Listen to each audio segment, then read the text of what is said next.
Okay, so welcome everyone. Welcome Elaine. It's our last class. Savoring every minute of it. Great. Yes. And I say welcome to all of you. Thank you for coming. As Sheila said, this is our last class where we have been discussing the hows and whys of sustaining a meditation practice. And I thank you to Sheila and Shanti Davis Center for allowing this, organizing this, and making this happen.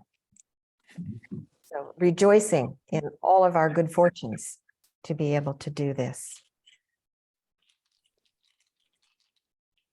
So please take a moment to just give thanks for being able to engage in this practice. So I invite you all to take a good seat.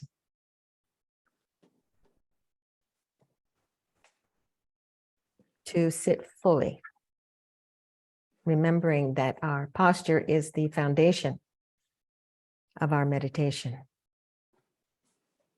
So motivated by a wish to bring perfect peace and happiness to ourselves and others,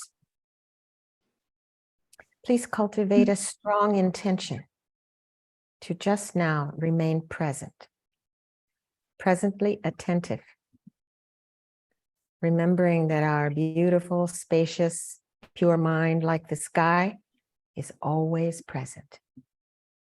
And our breath is always available as an anchor to the present moment.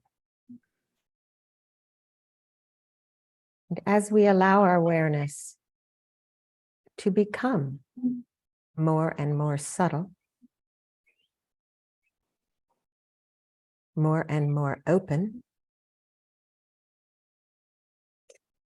and more peaceful, we may begin to see that the content of awareness begins to transform, becoming less and less solid, not affecting the peaceful quality of our awareness. And ultimately, we become aware that the I, the one who is sitting here, is actually a mere label on the body and mind, which is constantly changing. So please, turn your attention inward, bringing your awareness to your crown. And with the flow of gentle, warm, attentive energy, we begin to offer relaxation to the whole body. We soften the facial muscles, the brow, the jaw,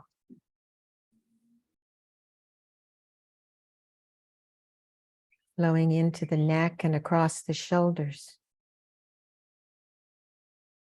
Following a deep in-breath, let it all go on the exhale.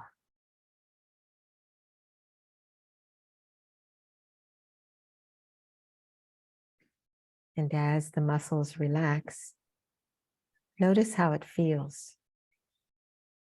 Does the mood alter?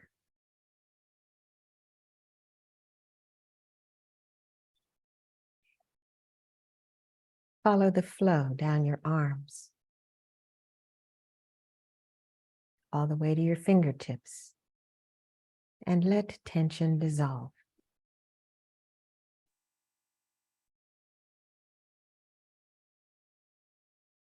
Give yourself permission to be at ease.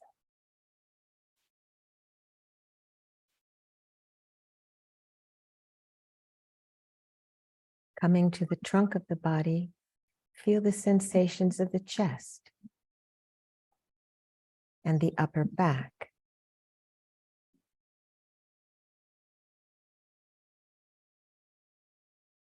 Follow the warm, gentle flow down to the belly. Let it soften and spread to receive the full breath.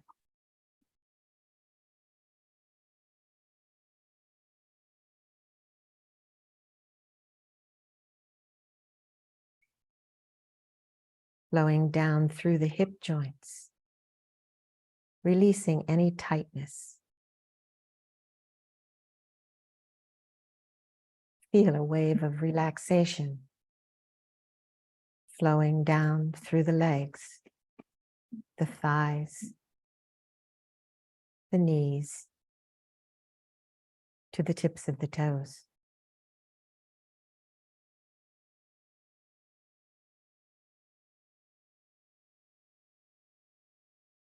Let warm, loving attention soak down and fill every cell.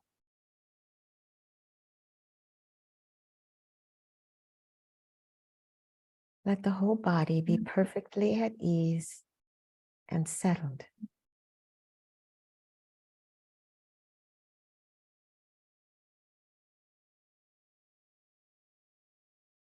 Feel the places where the body touches the seat.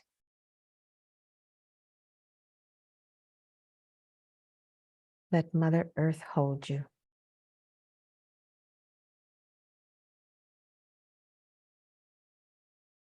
Grounded, stable, safe, at ease.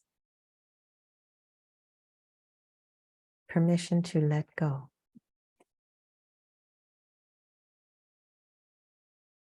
Nothing to do or undo.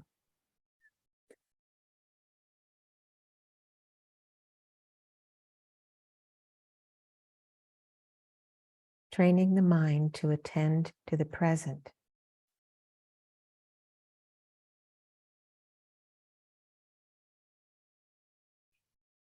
Feel the body, breathing according to its own rhythm.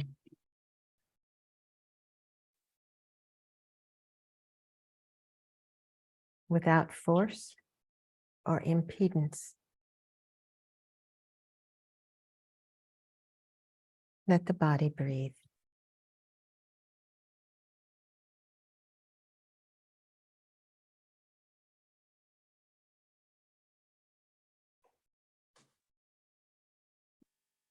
Notice the sensation at the tip of the nose changing.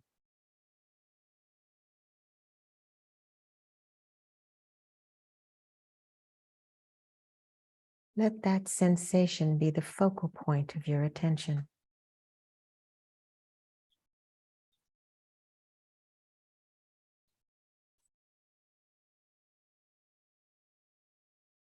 Let the attention settle on the sensation of the breath. Gently, but firmly, and with ease.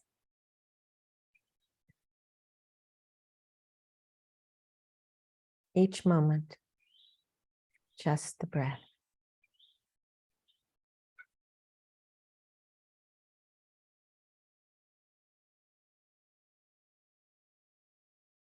Recognizing any distraction, come back to the feeling of the breath again.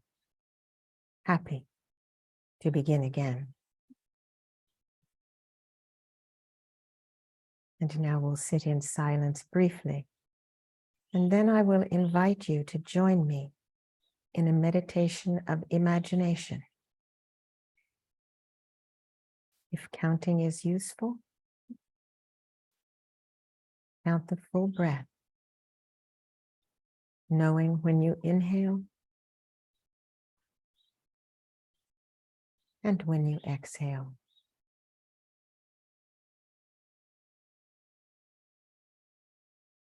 Recognizing the pause as the breath turns.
Now imagine, if you will, a small woodland stream, fresh and freely flowing.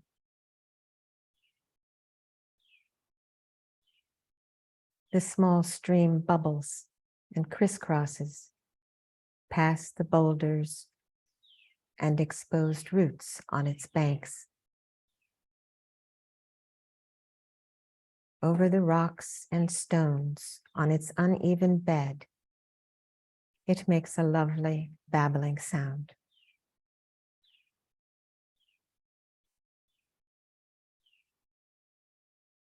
There is an uneven rock ledge jutting out a bit from the water, just enough to create a little waterfall as the stream drops over it.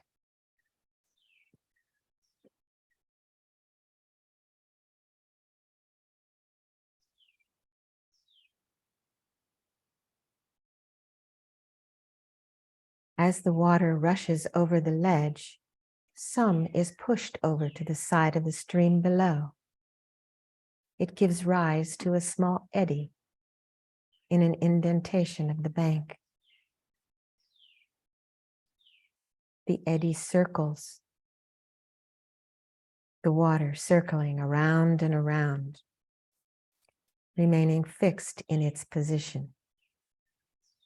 It becomes backwater, while the water of the rest of the stream flows by.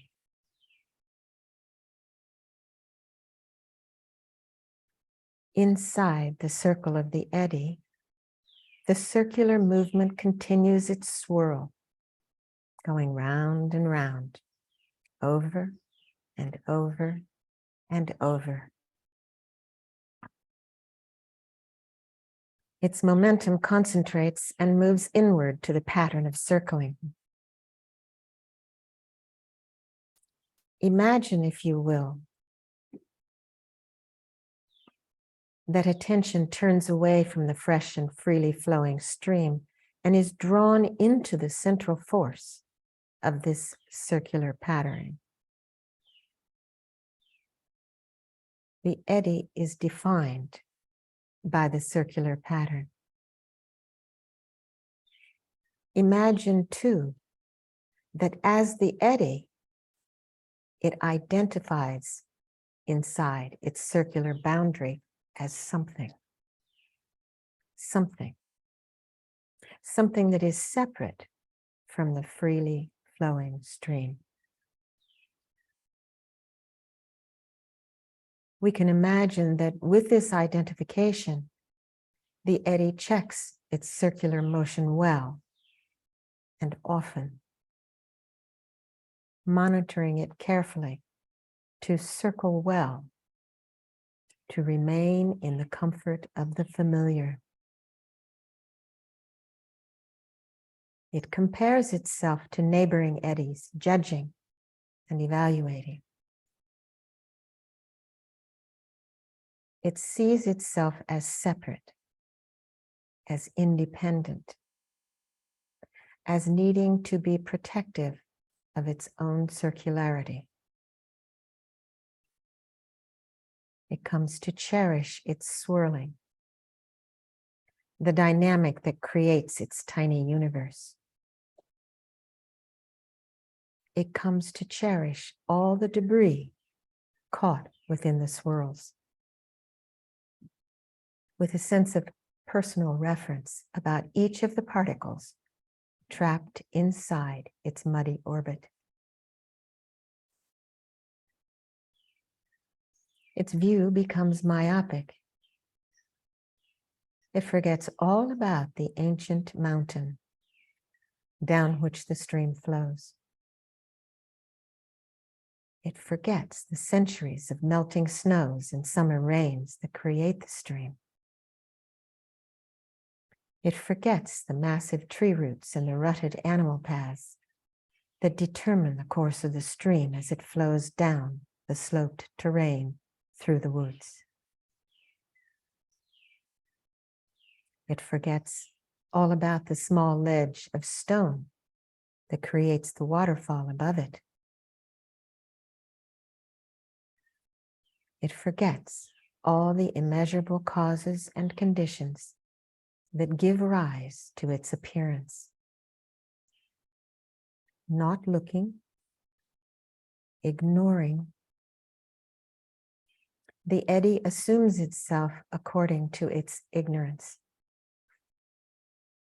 It ignores that its pattern never for one moment holds the same water. It doesn't look and it doesn't see that in each new moment, new water is recruited into the familiar circling pattern. Holding itself as eddy only, as an isolated phenomenon, it remains ignorant of the fact that nothing exists independently of the conditions giving rise to it. That all of life leads to each arising. It loses sight of its inseparability from the fleeting stream and the squirrel and mountain and cloud and wind and planet and galaxy. It's merely a snapshot of a moment in cosmic time. Unaware, not looking. It doesn't see. It ignores its fragile impermanence. A fox or a deer could cross upstream at any moment, dislodging a waterlogged branch, changing the course of the stream. The eddy would be gone in an instant, leaving no trace in the water, as if it were never there. Unaware, not looking, the eddy clings to this circular fabrication. It ignores its essential nature, never realizing that its separation from the flowing water is only imagined. Beyond assumed identities and limitations, everything is already interconnected in all aspects. Like the eddy, our own attention is trapped in self-grasping ignorance. Most of us don't realize that we arise from immeasurable causes and conditions and are utterly interdependent, as well as being empty of inherent existence from our own side. The problem with our egoic self-sense is that, believing it to be the final statement of who we are, we cling to it, we fixate on it, we perpetuate it, and we allow the precious gift of our attention to remain trapped and bound within it.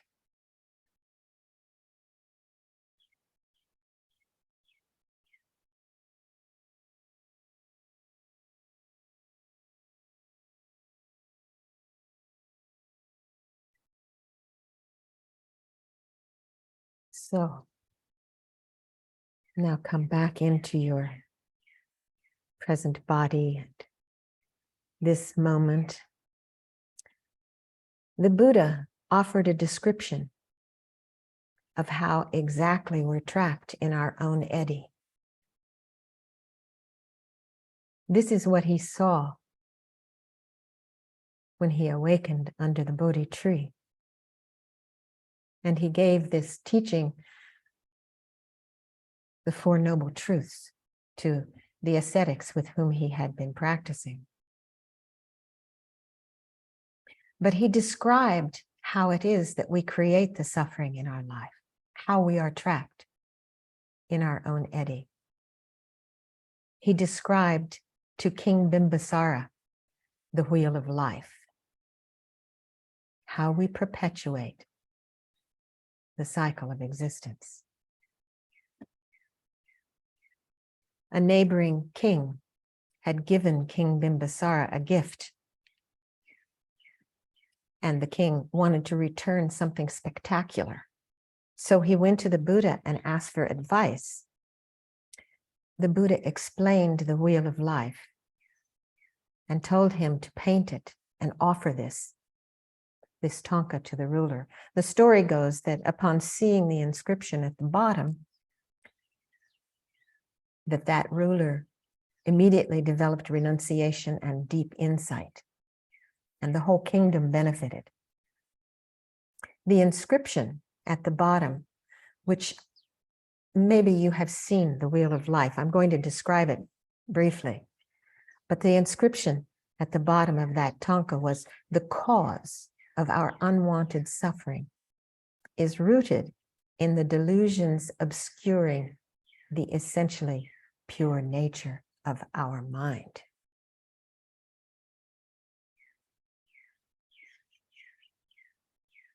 The suffering is rooted in the delusions obscuring the essentially pure nature of our mind. How do we recognize that pure nature? As Buddha said, we must examine, we must explore, we must investigate. How do we do that? Through the power of meditation, through looking, through seeing, not ignoring. So in the center of the wheel of life is a pig and a pigeon and a snake. Sometimes the snake and the pigeon come out of the pig, which represents ignorance, hatred, and grasping attachment. And sometimes they're seen in a circle showing their interdependence. It is under the influence of these three root delusions, ignorance, hatred, and greed, that beings are born in one of the 6 realms through the ripening of potentialities previously generated by wholesome or unwholesome actions or karma. Geshe Loden, in his Path to Enlightenment, described, he said, it doesn't matter whether you live in a high-rise apartment in a big city or in a peaceful forest setting, or here on a beautiful island. As long as you are under the control of karma and delusion, your address is samsara. And this wheel of life explains how samsara is created. So these states that are described are states, could be understood as states of consciousness. And the wheel is held by Yama, the Lord of Death. And when we think about painful experiences, they shouldn't be seen as punishment inflicted from without, nor some pre-existing place of imprisonment. These are all workings of the mind. So surrounding greed, ignorance, and hatred are the 6 realms into which sentient beings are born. There's a depiction of the hell beings. The predominant cause is fearful anger and extremely harmful actions, like murder, engaged in while motivated by very powerful delusions. Even in the human realm, we may experience a measure of hellish suffering, as when we're boiling with rage or imprisoned in fearful paranoia. We can certainly see that in war. The primary delusion of the hungry spirits leading to such a birth is miserliness. So these beings suffer from insatiable hunger and thirst. They experience so many obstacles looking for food. And when they find it, they have scrawny necks, so they have difficulty swallowing it. We can see even in this life. That holding on attitude. The animal realm, the main cause for an animal rebirth is slavishly and stupidly following sensory desires. Animals suffer from limited intelligence, being chased and eaten, used for heavy labor, exposed to heat and cold, and being plagued by hunger and thirst.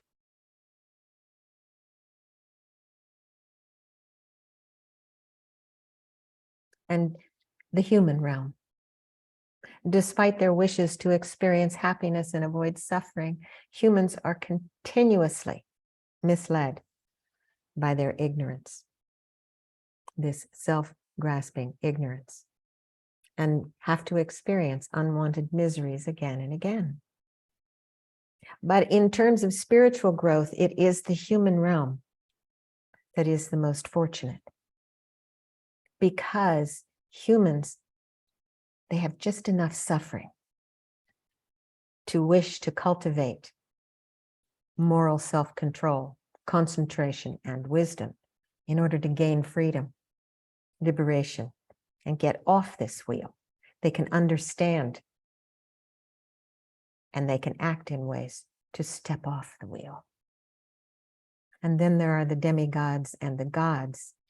The demigods, because of their previous actions, they enjoyed very pleasant surroundings, attractive companions, and intense sensory delights. But they're consumed by jealousy of the superior gods. So instead of enjoying what they have, they engage in continual warfare with those above them. And then there are the gods. Some gods are defending themselves from attacks by the inferior asuras, while others live a life of uninterrupted sensory indulgence.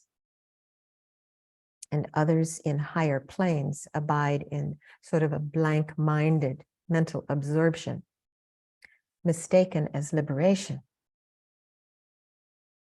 In all these cases, karma eventually runs out and death is faced. Those in higher realms must fall to lower realms. But none of the experiences in the 6 realms is permanent or everlasting, and they are totally dependent on changing causes and circumstances. I think we can see that psychologically, we ourselves can be elevated from a hungry ghost to a blissful God in just a matter of moments, depending on causes and conditions. But sooner or later, no matter which realm, our stay comes to an end, and we face death. But death is not the final extinction. It's a transition between one life and the next. So mind is this beginningless continuum, moving from life to life, body to body, a traveler from one guest house to another. And just as we move up and down in life, depending on causes and conditions, it's the same, life to life. And between the end of one life and the beginning of the next is the intermediate state, the bardo. It's like a dream between the sleep of death and the reawakening into the next birth. And the mechanism that compels beings to move up and down is the outer circle of this wheel of life, the 12 links of dependent arising. I call this the SOS, the system of suffering team. Through them, we remain trapped on this wheel of life. Through these 12 links of dependent arising. In his teaching, Tsongkhapa in his 3 principal aspects of the path, when he discusses the first principal aspect of cultivating renunciation through the power of recognizing this precious human life, fact that we're going to lose it, that every action matters, and that there is suffering. So we cultivate this renunciation to get off the wheel altogether. And the second principal aspect of the path, bodhicitta, this wish to not only step off the path, but to actualize full enlightenment, complete enlightenment, in order to know exactly what to say, think, and do to help others actualize perfect enlightenment, to free all beings.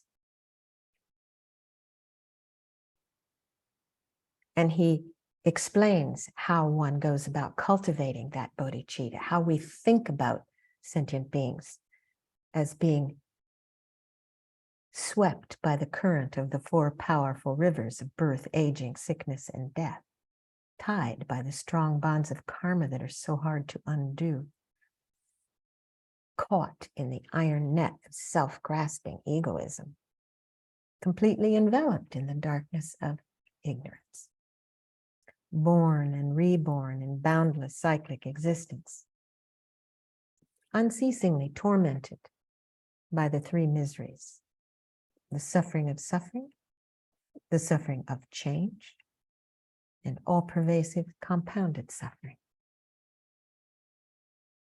If we think that just like me, every living being is suffering like that, we develop this attitude of wanting to do something, this universal responsibility. I must reach perfect enlightenment. I must become a Buddha. And Lama Tsongkhapa says, even if you meditate on the determination to be free, renunciation, and this mind of enlightenment, bodhicitta, without the wisdom, realizing the final nature, how things actually exist, you cannot cut the root of cyclic existence. And he says, strive to realize dependent arising.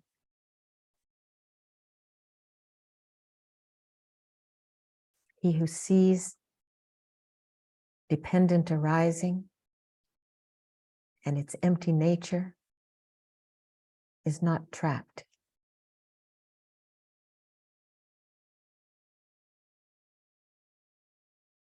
So, dependent arising. What are these 12 links of dependent arising that keep us trapped? And it all starts with ignorance, which His Holiness the Dalai Lama calls a misknowing. We think we know, but we've got it wrong. It is ignorance that hides the dynamics of the very formation of this I illusion, this one that we believe truly exists. It constricts our attention. It's like my grandfather had draft horses to plow his field, and he would put blinders on them, these leather on the harness, so that they could only look kind of straight ahead, so that whatever was coming from the side didn't spook them. They didn't look out. This ignorance on the wheel of life is depicted as a blind person. So this constricts our attention and validates and assents to our beliefs. And we're born with this belief that we inherently exist. So it's deeply rooted in our psyche. And until we pull it out by the root, we will continue to cycle. So the result is, the result of this belief is to hold tightly to what we love, wishing it will always be like this. never wishing it to end, believing it will never end, and then being devastated when it does. Because as you can see in that, the prayer book in the 7th Dalai Lama's, his path. What does he say? He says, all composite things are impermanent. Life changes and never abides. And that change is a basis of suffering. For the samsaric mind fills with frustration on watching its creations continually fade. Devastated when we lose what we love. Or on the contrary, we believe we simply must act right now to free ourselves from some unpleasant circumstance or situation, which we feel will never end. When I read that, I thought, oh, it is kind of like that when I get a headache or in some way feel sick. Somehow the mind wants to go forward to how bad it could get, wanting to stop.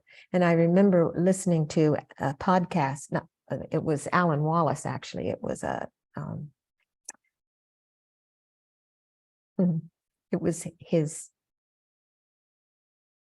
meditation retreat in Phuket. And someone was asking the question. She said that every time she was going to travel, she always thought something bad was going to happen. She was always like seeing the bus crash or the plane crash or all these. Every time she traveled, she was afraid because it came into her mind that something difficult was going to come. She might have a flat tire or something would happen. She'd run out of gas. Why do I do that? Why does that come up? And his words, habit. The habit of the mind. So ignorance is believing something that isn't so. And it's this ignorance in believing that objects, people, places, and things are imbued with qualities that are either pleasant or unpleasant, and that somehow they're inherently wonderful and worthy of possession, or inherently hateful and worthy of derision. But an impartial examination uncovers that this is simply not the case. It's the habit of our mind to imbue objects with inherent existence and then seek to possess them or be free of them. And this is what keeps us trapped on the hedonic treadmill, chasing after something that does not even exist. This is what Buddha meant when he told his disciples to explore, investigate, and examine how the mind fabricates its experience of the world until you have no doubt in your heart. Because it is from ignorance that we act. And that's the second link of the 12 karmic formations, which is depicted by a potter's wheel. Potter throwing a pot. So because of ignorance, under the power or the delusion of ignorance, we create karma. This refers to the condition of habit, deeply ingrained, and they give shape to our momentary arisings. This is where we have our stories, our assumptions, our desires, our beliefs, our narrative consistent memories that we hold and repeat.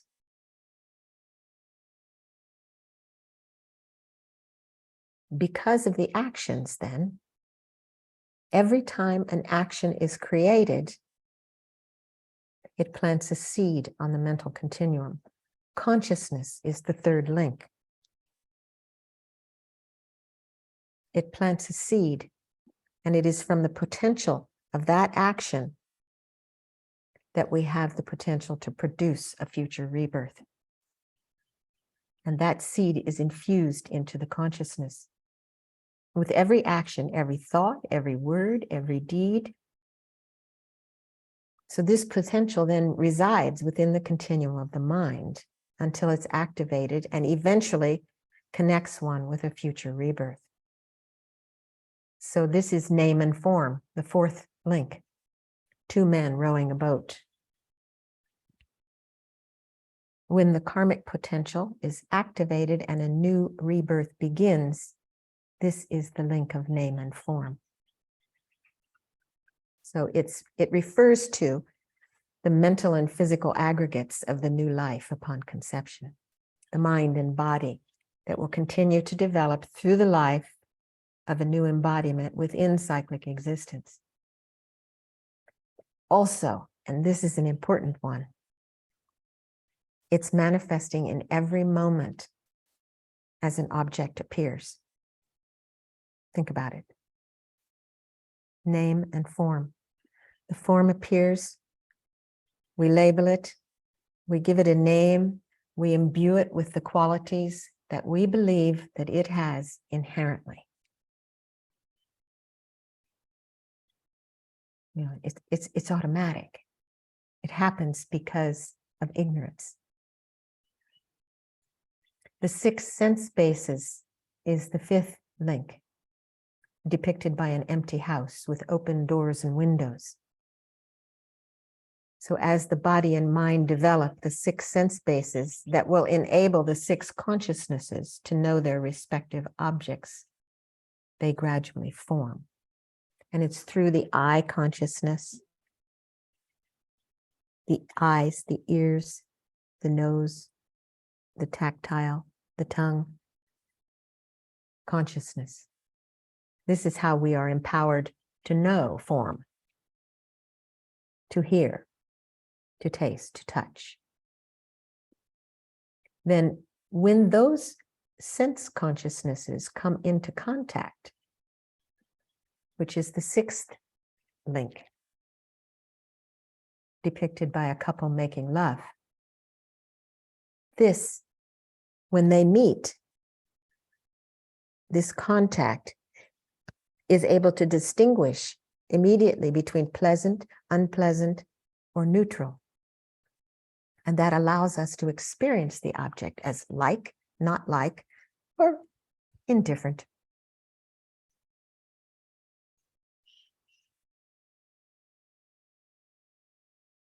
And this is happening.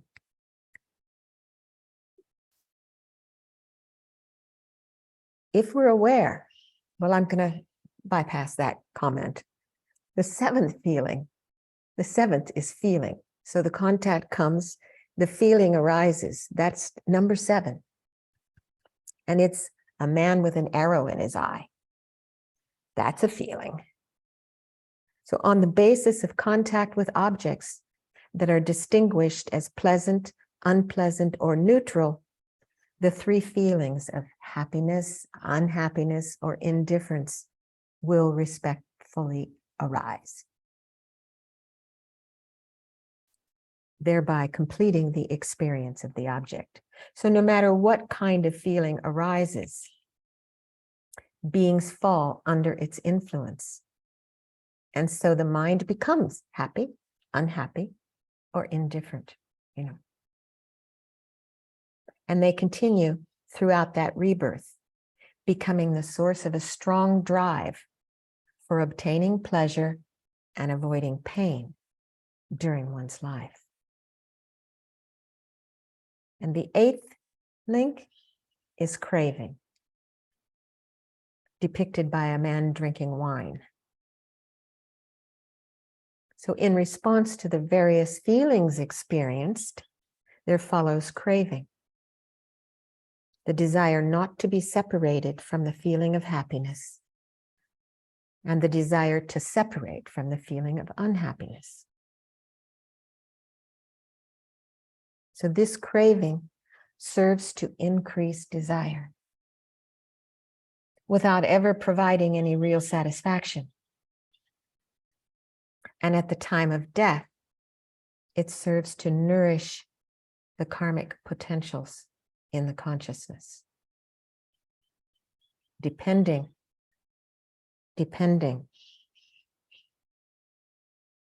whether we're aware or we're trapped. Then the ninth link is grasping, and this is shown as a monkey picking fruit. So when the intensity of the craving grows, becomes very strong, it develops into grasping, which heightens desirous attachment. So it's an irresistible urge, right? We can think about it in our own life. We can think about something that we see that we think, oh, that's nice. I'd like to have that. It's just a passing thought, but it comes up in the mind again. Oh, I saw that last week. And then it comes again, until before long, I think, I think I'd like to have that. And we grow it. We grow it until we actually go and get that. And we become the one that has that. And at the time of death, this grasping nourishes and activates a karmic potential in the consciousness. This grasping after desire or hatred, that's going to take us keep us trapped on that cycle. So the link number 10 is becoming. So this refers to the karmic potency that's been thoroughly nourished and activated by craving and grasping. This irresistible urge to become somebody, the eddy circling, seeing itself as somebody separate. And this potency is empowered to develop into a rebirth, a new existence. And that's number 11, birth, depicted by a woman giving birth. This link refers to the first moment of appropriating the mental and physical aggregates of the next rebirth. Once the karmic potential has connected one with another existence. And after that comes number 12, aging and death, which is depicted by a man carrying a corpse. So aging, the 12th link, actually begins from the very moment of that new rebirth. And it includes the progressive aging that occurs throughout that life, as well as the aging of deterioration that of degeneration of old age. And death will actually occur when the consciousness separates from the body at the end of that life. Liberation lies in the sliver of distinction between the content of awareness and awareness itself. Between the content of awareness and awareness itself. When we sit, this vast, spacious, pure mind,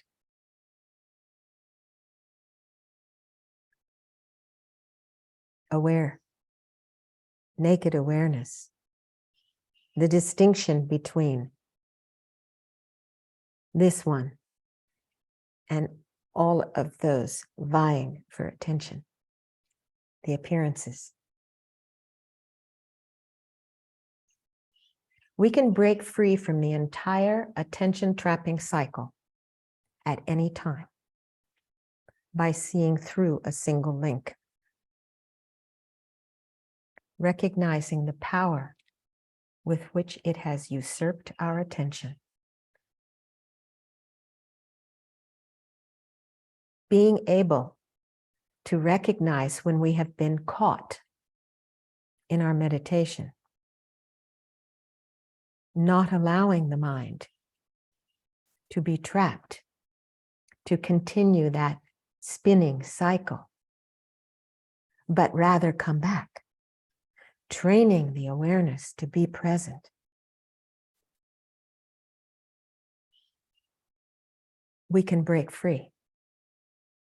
One skillful way to work with each condition is to ask the question, what is looking right now? What? What's looking? What sees? Is it ignorance or is it wisdom? Every last one of us has the capacity to step off this wheel of repetition. You remember I mentioned Master Talopa's instruction to view the mind as having no thought other than repetition. Karmic formations lose their power when we recognize habitual patterns arising, when we get the hitchhiker out of the pilot's seat. We say, I am not my habits of body, speech, and mind. It's mindful attention that allows us to unbind in each single instance of recognition. Because each recognition weakens the power of the entire system of suffering. We can practice like this throughout the day, but really it's our formal practice with silent, unmoving attention that we have the capacity to burn away its power once and for all. The condition of consciousness, our quick jump to conclusions, can be recognized in the pause. That's the power of the pause, the ability to see.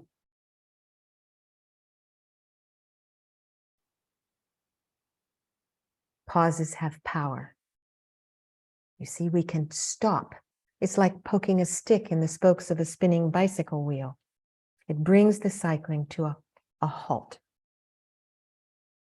And we can recognize name and form with the imposition of labels on mere fleeting appearances, imputing them as solid, enduring, separate from its own side, existing from its own side, coming from out there. And we come to recognize that as having no more substantiality than a thought.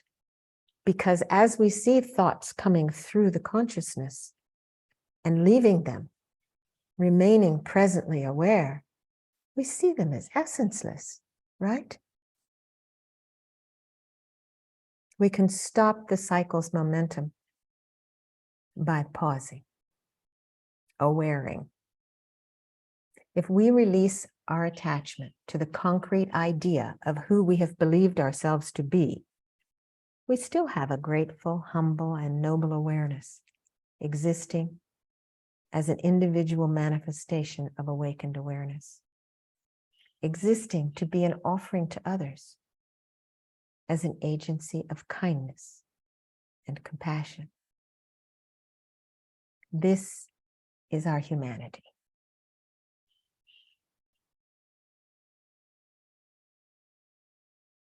And we can all step off the wheel. So maybe we'll take a 2-3 minute break and then we'll come back and do the puja. Yeah? And maybe if you have a question before we start the puja, we can address that at that time. Okay, so let's take a self-care break for 2, 3, 4 minutes.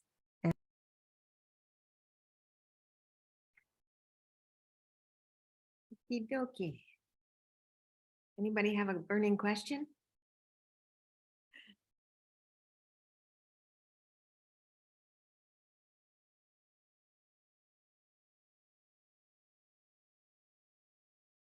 Anybody see a hand up? I don't see a hand up, so maybe we will engage in our puja, I think. So let's go ahead and find a comfortable seat. You know, just as a helpful word. When I sit, I have found the beauty and the importance of thinking about the Lam Rim as I begin to, and one of the best ways for me is to recite the complete path by the seventh Dalai Lama or the three principal aspects of the path. And I have others that I sometimes will do, but those two generally are the ones that come to mind for me. And somehow in the process of that, little bits will come, little Dharma ahas. Oh yes, that fit right into what's going on in my life in the moment. So I recommend that you have something that you read through. Now we do have in the puja, we do have the very brief asking for the blessings of the levels of the path. And that's good too. If you don't have much time, then just think about those and remember that you do the ones that you have and the ones you need to work on, the ones that you're actually practicing well and the ones you need to work on. It's just calling to mind how to put the practice into life, into your daily life. Practice isn't on the cushion, just the cushion informs our daily life, and our daily life informs our practice. So it's a good symbiotic relationship, and it's so useful to have a good handle on what we're talking about when we talk about the three principal aspects of the path. When we talk about what is the path, what does it mean to have a precious human life? And it's very easy to recognize when we see people who are, for instance, maybe they are homeless, see someone who is homeless and say, wow, how difficult it would be for that person to practice. Just having a human life is not enough. There are other qualities to have a precious human life. So studying these, understanding what they mean, understanding, actually thinking about death, thinking that, wow, this what I have here, it's amazing, and I'm going to lose it. So if I think about that when I sit, before I sit, there's some kind of courage that comes. You know, it's like tilling the field so that the seeds will pop, or watering. It's really important to do that and to think how grateful, the gratitude that comes that you know this information. You know this information because you had a teacher who has taught you this information. And the gratitude that we have for them because they taught it to you. How did they teach it to you? Because their teacher taught it to them. And their teacher taught it to them. And it went back and back and back and back all the way to the Buddha. So if we are thinking that we are receiving the teachings of the Buddha, that our teacher is the Buddha, more and more and more, the more we understand the Lam Rim, the deeper our appreciation for our teachers becomes. Because we understand the Lam Rim that we practice, and when we practice, our life becomes sweeter and sweeter and sweeter. We become kinder, more kind. You know, this is the purpose of practice, to develop a good heart. To develop a good heart, to really see, how do you develop a good heart? How can you think to be kind to someone else? We'll be slowly whittle away at our own self-cherishing. And when we are kinder to others, we begin to see, oh, that's so nice. You know, so nice. Anyway, I just share that because I thought about it. It just comes up. So there you are. Okay, let's see. Where are we?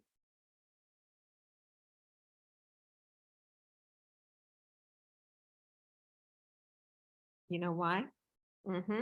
That's why. That's why the volume was lower, because I didn't have my microphone plugged in. You all got to go like this. I can't hear. Hmm? Okay. Yeah, like that, Amy. Okay, so now,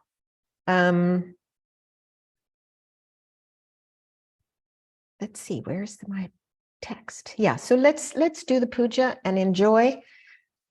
And if I can find, if I can find my text. Well, maybe Sheila, will you post it, the words, please? There it is. Okay, good. So let's begin by surrounding ourselves with all sentient beings as we sit here in this beautiful seat, happily in this precious human life, knowing that this could be our very last chance to practice together. And let's make the most of it, visualizing that before us, our Lama appears as Shakyamuni Buddha, seated upon a beautiful jeweled throne.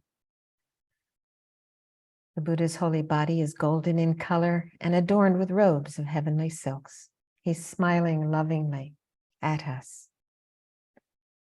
And we think, I'm going to lead all the sentient beings in the practice. I go for refuge until enlightenment to the Buddha, Dharma, and Sangha by my virtuous actions of giving and so on.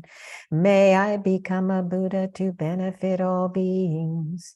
I go for refuge until enlightenment to the Buddha, Dharma, and Sangha by my virtuous actions of giving and so on. May I become a Buddha to benefit all beings. I go for refuge until enlightenment to the Buddha, Dharma, and Sangha by my virtuous actions of giving and so on. May I become a Buddha to benefit all beings. May all beings have equanimity, free of attachment and aversion. May all beings have happiness and the causes of happiness. May all beings be free of suffering and the causes of suffering. May all beings find good rebirths and the bliss of liberation. I prostrate with body, speech, and mind. I make each and every offering. I confess my mistaken karma and rejoice in every virtuous deed. Please, Buddha, stay until samsara ends. Teach Dharma to every sentient being. I dedicate to great enlightenment. And then asking for blessings. May I be inspired by Guru devotion, uplifted by the preciousness of this human life, shed the fetters of attachment and aversion through a knowledge of impermanence, be protected by refuge, guided by a knowledge of actions and their results, aim for liberation through renunciation. May I be motivated by bodhicitta, opened by giving, disciplined by ethical behavior, strengthened by patience, enthused by joyous effort, stabilized by concentration, and freed by wisdom.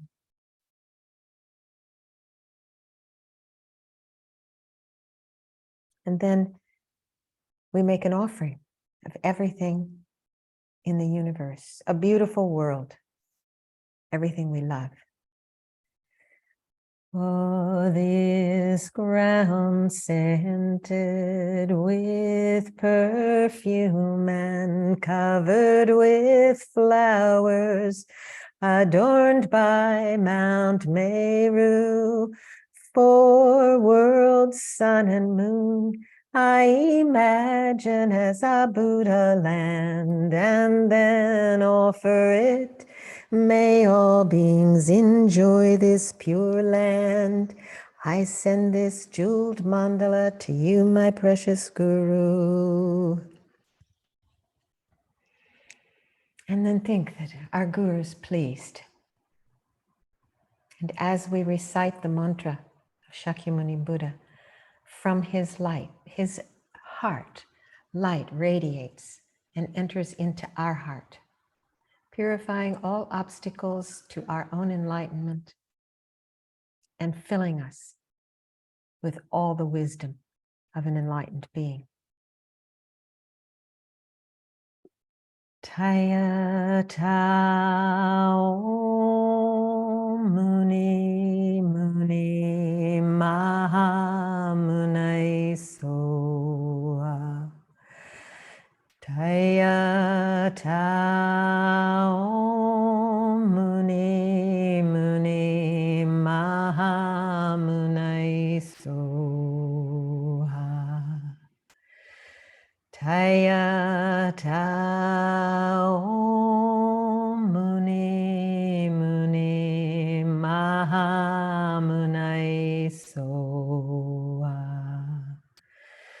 Taya Tao Muni Muni Maha Munai Soha.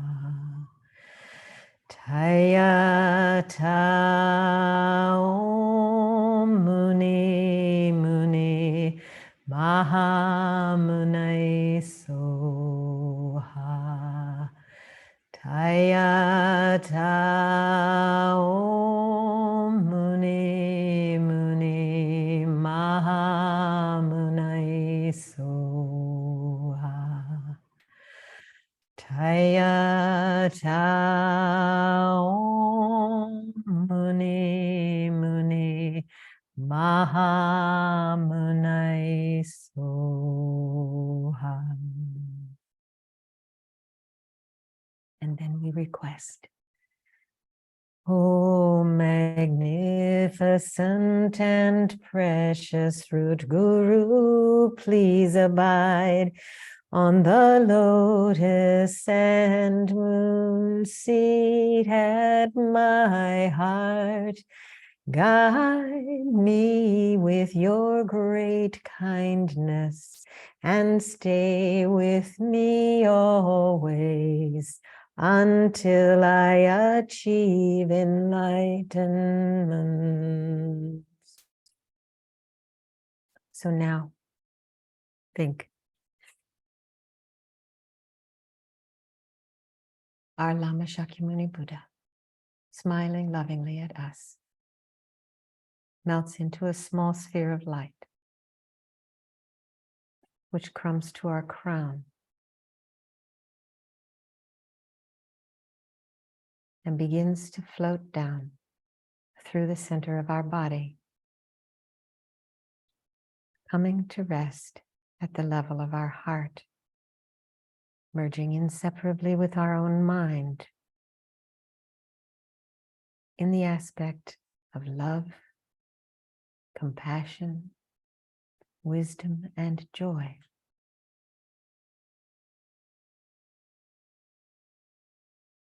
And as we inhale, allow that light to be energized.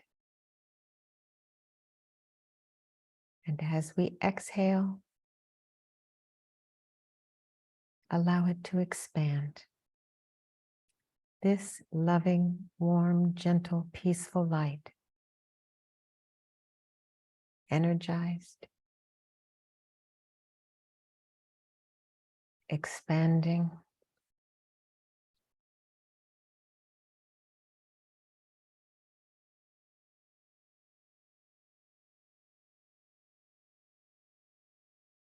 filling our whole body.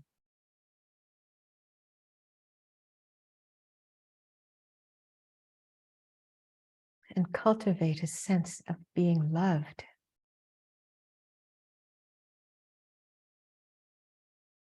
and having the nature of loving,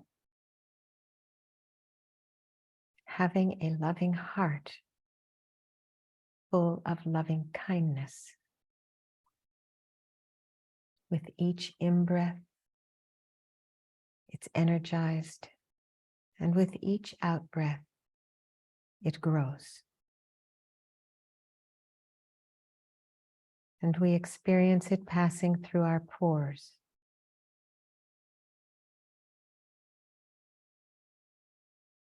and going out and filling the room.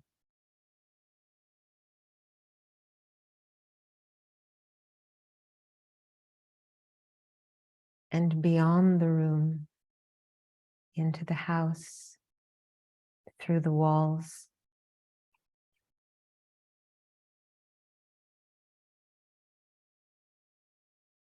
into the city,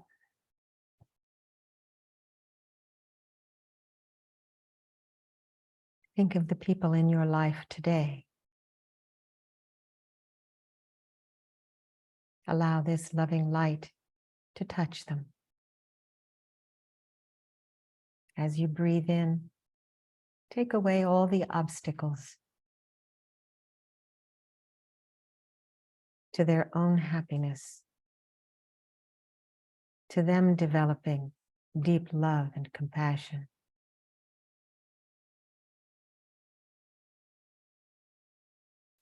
And fill them up.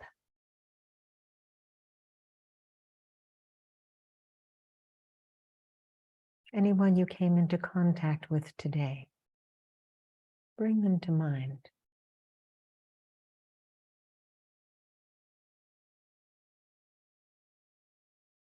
And activate the love at their heart, filling them as your own love is activated and spreads.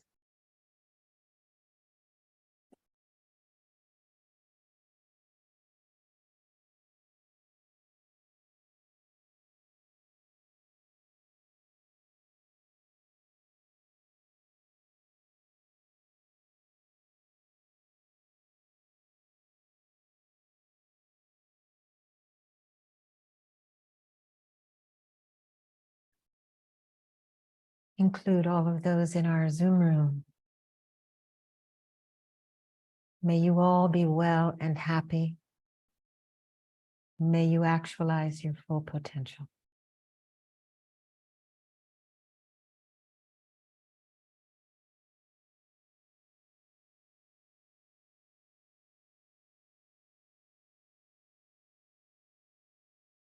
Allowing the light to go out.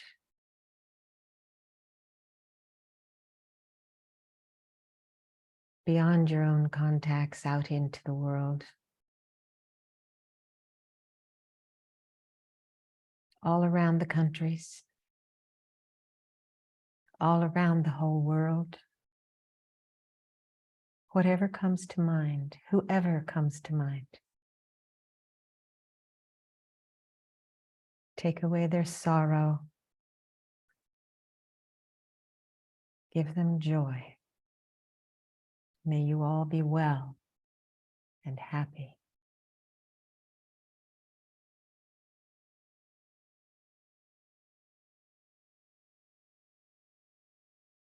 May you actualize your full potential.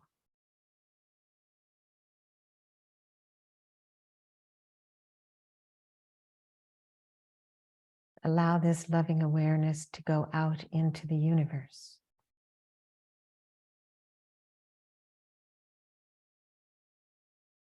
Growing bigger and bigger into the multiplicity of universes. As far as the imagination will allow.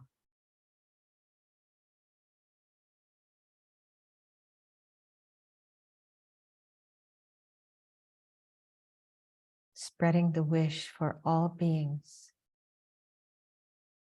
to be free of suffering, to have happiness, and to actualize their full potential, perfect enlightenment. How wonderful that would be.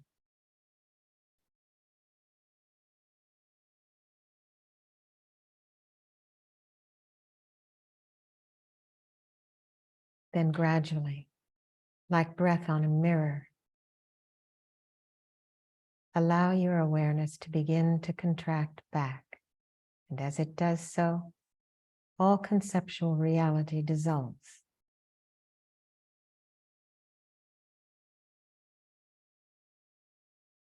Until once again, your awareness fills just the room,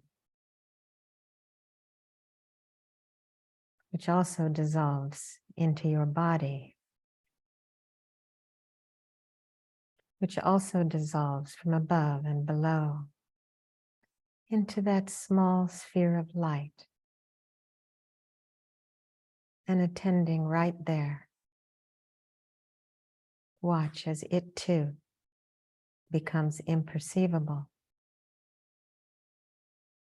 and you rest in the pure, luminous, naked awareness, the space-like quality of your pure mind, free, completely free of grasping.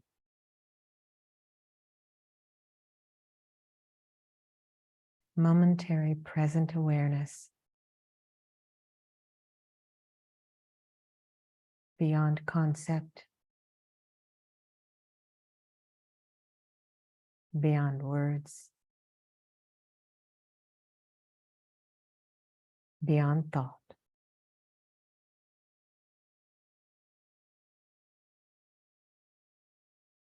Stay.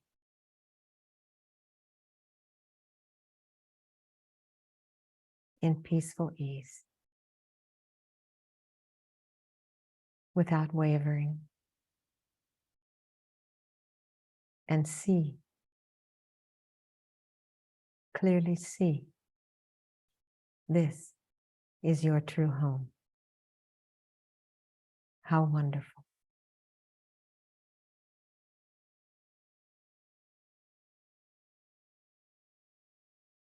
Let it be just like that.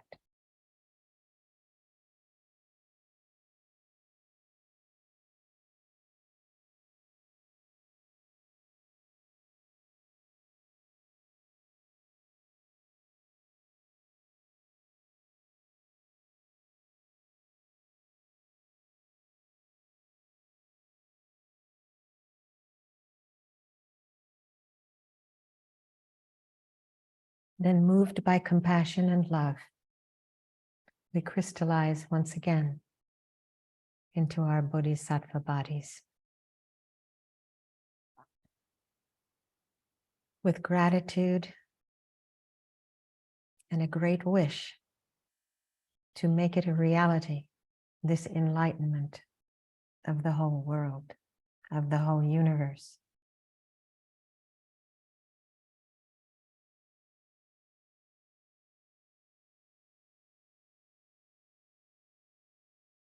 And then we will dedicate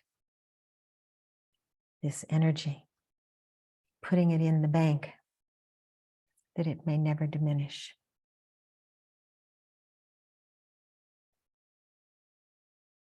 By merit of this virtue, may I become Buddha,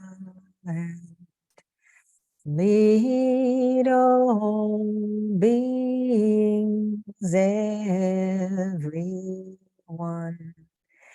into that enlightened state.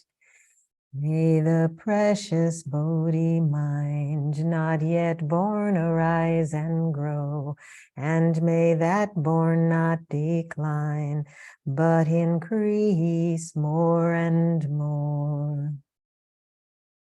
In the snowy mountain paradise, you're the source of good and happiness. Powerful Tenzin Gyatso Chenrezig, please remain until samsara ends. great upholder of the moral way, the bountiful bearer of all good, sustaining and spreading Buddha's word, expounding magnificent prayers. Kyabje Zopa, the great Rinpoche, protecting disciples, please live long. And then for all of our lamas, all the lamas all over the world, teaching valid paths to enlightenment, teaching freedom from suffering. May they live long and fruitful lives. Om Tare Ture Guru Ayur Munye Gyana Pushtim Kuru Soha. Om Tare Ture Guru Ayur Munye Gyana Pushtim Kuru Soha. Om Tare Ture Guru Ayur Punye Gyana Pushtim Kuru Soha.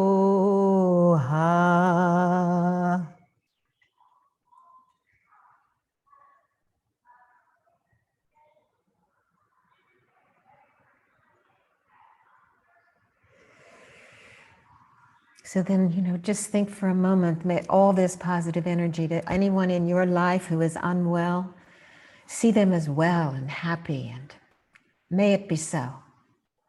May it be so. So thank you all very much for continuing to participate all month. Together we sit, together we rise, together we become free. Okay, one by one, we help one another as much as possible. And know that you can always, text me, and I'll do my best to answer any questions that come up, okay? Yeah, good. Good, very good. Very Thank good. you. Thank you, everybody. This was just really wonderful. Really very special course. I really thank you and hope you'll come back. Thank you. Yeah, happy to. All right. Thank you all so much. Thank you, Elaine. Take good care. Thank you, Yes, Shantila. yes, Thank you. Thank you. It's wonderful. Thank yes. you, Elaine. Thank you, Thank you, Shantidel. Elaine. Thank you, Sheila. Thank you, Sheila. Okay. Bye. Bye now.